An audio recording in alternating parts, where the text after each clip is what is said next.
सुना है इनके बारे में। जी, तो इन PM 2.5 कणों की मात्रा में हर 10 माइक्रोग्राम प्रति क्यूबिक मीटर म्यूजियम की बढ़ोतरी से महिलाओं में एनीमिया का खतरा करीब 7.2% बढ़ सकता है। 7% से ज्यादा? जी सिर्फ हवा में गंदगी बढ़ने से? जी, रिपोर्ट का विश्लेषण तो यही कहता है।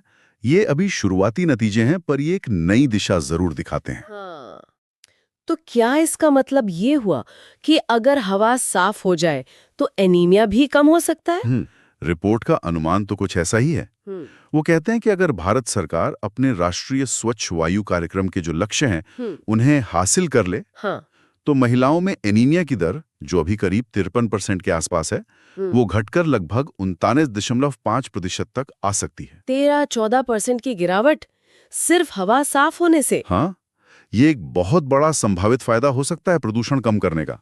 अनपेक्षित पर बहुत महत्वपूर्ण। तो अगर हम इन सारी जानकारियों को एक साथ रखकर देखें तो तस्वीर ये बन रही है कि एनीमिया भारत में लगभग हर उम्र के लोगों को प्रभावित कर रहा है।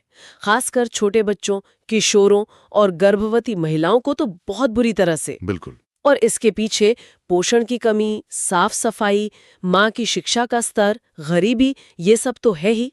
और अब शायद हवा की गुणवत्ता भी एक अहम कड़ी हो सकती है। सही कहा आपने। सरकार की जो पहल हैं, जैसे एनीमिया मुक्त भारत या पोषण अभियान, वो अपनी जगह बहुत जरूरी हैं। पर ये आंकड़े चीख-चीख कर कह रहे हैं कि इन्हें जमीन पर और ज्यादा असरदार बनाने की जरूरत है। और साथ ही जो नए रास्ते खुल रहे हैं, जैसे बिट्स पिलानी वाला सस्ता इलाज या फिर वायु प्रदूषण पर काबू पाना, इन पर भी ध्यान देना होगा। मतलब समाधान भी कई दिशाओं से लाना पड़ेगा। आज की इस पूरी बातचीत से ये तो एकदम साफ है कि एनीमिया से लड़ाई सिर्फ आयरन की गोली बांटने तक की नहीं है।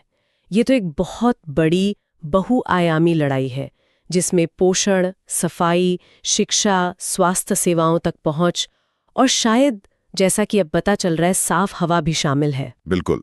और यहीं पर शायद एक सवाल हम अपने सुनने वालों के लिए छोड़ सकते हैं सोचने को, हाँ। कि जब हम ये जान रहे हैं कि एनीमिया इतने सारे अलग-अलग पैमानों से जुड़ा हुआ है, एक इंसान की थाली से लेकर पूरे देश की हवा की गुणवत्ता तक, तो फिर इसका असरदार ढंग से मुकाबला करने के लिए सरकारी नीतियां और समाज की अपनी कोशिशों का सही तालमेल, वो संतुलन कैसे बनाया जाए?